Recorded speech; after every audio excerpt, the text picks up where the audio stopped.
ಎತ್ತಾಕೊಂಡ್ ಎತ್ತಾಕೊಂಡು ಹೋಯ್ತಾ ಇರದೆ ನಮ್ಮ ಮನೆ ದೇವರಾಣೆ ಎತ್ತಾಕೊಂಡು ಹೋಯ್ತಾ ಇರದೆ ಒನ್ ಮೋರ್ ಅನ್ಬೇಕು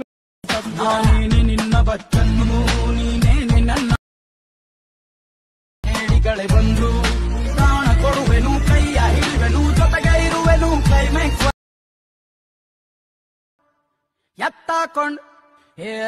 ಎತ್ತಾಕೊಂಡು ಹೋಯ್ತಾ ಇರದೆ